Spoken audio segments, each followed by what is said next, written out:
Bonsoir donc à toutes et tous. Écoutez, je suis très heureux de vous retrouver pour faire un nouveau point concernant la situation prévue au cours de ces prochains jours. Plutôt dans cette vidéo d'ailleurs, est-ce que l'été est terminé? Voilà, parce que c'est un peu la question peut-être que certains se posent, avec petit à petit là un temps qui commence à se rafraîchir, qui s'est rafraîchi déjà ce jeudi dans la moitié nord, enfin ce mercredi dans la moitié nord, avec le retour progressif de la pluie. Cette pluie qui va s'enfoncer dans les prochaines heures dans le sud, il va d'ailleurs falloir surveiller les orages qui vont se réactiver cette nuit vers les Pyrénées en allant jusqu'aux Alpes. Et ben première salve orageuse, mais on en aura une autre ce jeudi qui sera encore plus importante pour d'ailleurs la journée enfin la soirée et la fin d'après-midi de ce jeudi sur la région Rhône-Alpes en particulier, la région Provence-Alpes-Côte d'Azur, en tout cas dès les premières hauteurs, dès les premiers arrière-pays. Peut-être un petit peu moins le littoral, ça restera à voir, mais globalement on surveille quand même ces cellules orageuses. Avec un temps plus mitigé à l'arrière, donc alternance de nuages, d'éclaircies, quelques rafales de vent, un air plus frais. Ce type de temps va persister vendredi, samedi, dimanche, avec vendredi une nouvelle dégradation qui va être à surveiller dans le sud-est de la France. Et ensuite, la semaine prochaine, alors là, on sera au paroxysme sans doute du temps le plus agité. La semaine prochaine, il va vraiment falloir surveiller une goutte froide qui va se rapprocher de l'arc atlantique. En fait, elle va avoir tendance à se renforcer, j'ai envie de dire. Et elle va redresser le flux au sud, un petit peu plus au sud. Donc les températures pourraient remonter un petit peu. Mais c'est surtout le fait qu'on aura beaucoup, beaucoup d'instabilité. Là, on sera au maximum d'une énergie dévorante, j'ai presque envie de vous le dire, mais c'est vrai, une énergie dévorante qui pourrait amener vraiment une grosse, très sérieuse dégradation. Alors pour l'instant, il y a encore des divergences suivant les modèles, il faudra revoir ça, je vous referai des points, notamment peut-être vendredi et également dimanche, parce qu'on sera au plus proche de l'échéance, donc plus on se rapprochera de l'échéance, plus on sera certain. C'est logique, mais maintenant avec ces modèles, de toute façon, il ne faut pas anticiper trop vite la situation, on sait que ça change quand même trop vite parfois.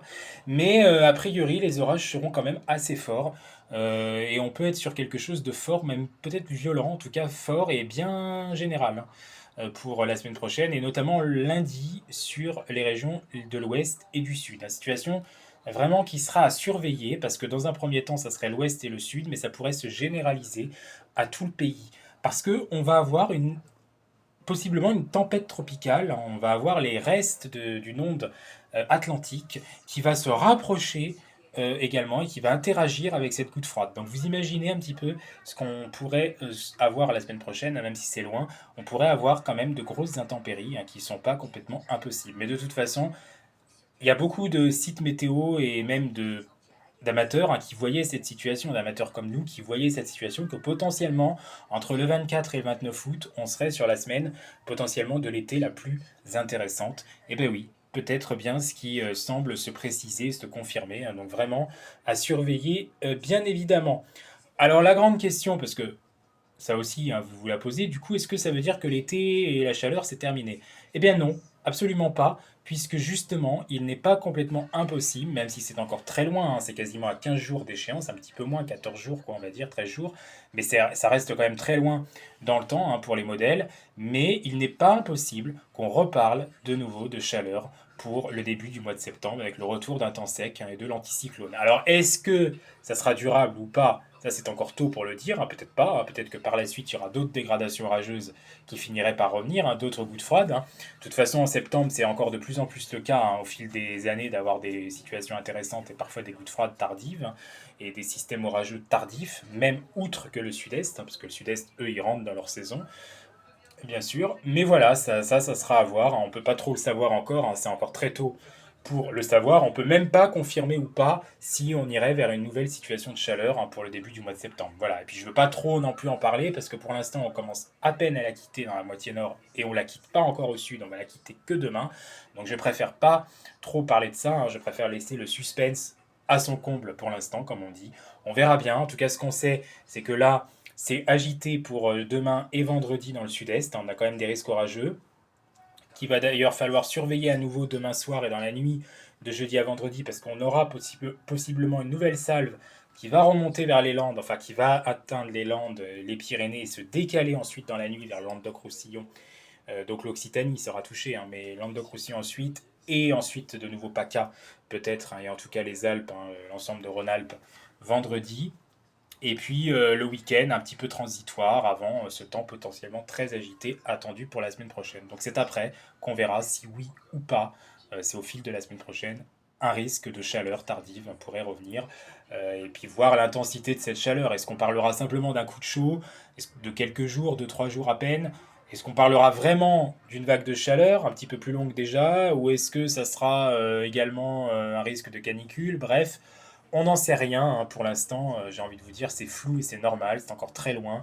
Et pour l'instant, je n'ai pas envie de me focaliser sur ça, hein. La chaleur, on en a ras-le-bol, on en a eu assez comme ça cet été, j'ai pas envie de faire déprimer mes abonnés. Là, j'ai envie de vous parler de choses plaisantes, et les choses plaisantes que j'ai envie de vous parler, c'est des orages dans le sud-est, qui vont quand même avoir lieu entre demain et vendredi, qu'il faut surveiller. Pour moi, c'est pas un épisode méditerranéen ni Séveno non plus, hein, je tiens quand même à le dire, parce que les cellules vont circuler rapidement. Certes, il y en aura peut-être plusieurs, il y aura plusieurs salves, mais ça va circuler rapidement, ça va pas stagner longtemps sur un trop grand nombre non plus de départements. Un épisode méditerranéen, il faut rappeler vite fait le contexte, hein, c'est généralement quand ça remonte jusqu'au couloir rhodanien et que ça gagne tout le littoral méditerranéen, parfois jusqu'en Corse, mais que ça dure sur plusieurs jours. Là, on peut parler d'épisode méditerranéen, mais là, ce ne sera pas le cas.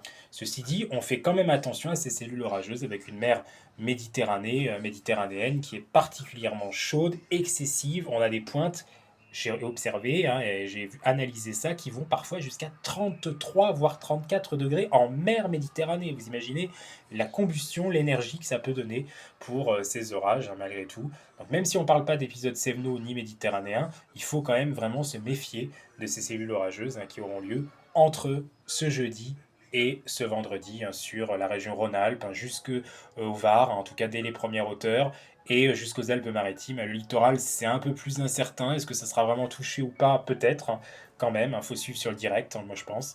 Mais voilà, il y a encore quelques petites incertitudes là-dessus sur les modèles. Mais dès les premières hauteurs, dès les arrière-pays du Var et des Alpes-Maritimes, vous serez aussi concerné par cette grosse dégradation orageuse. Dégradation orageuse d'ailleurs en Corse aussi, ça faut le dire, dans la nuit de jeudi à vendredi. Et là, potentiellement, il y a des modèles qui voient vraiment. Alors bon, faut voir, hein, peut-être que c'est un peu trop excessif, mais on n'est pas à l'abri d'une surprise.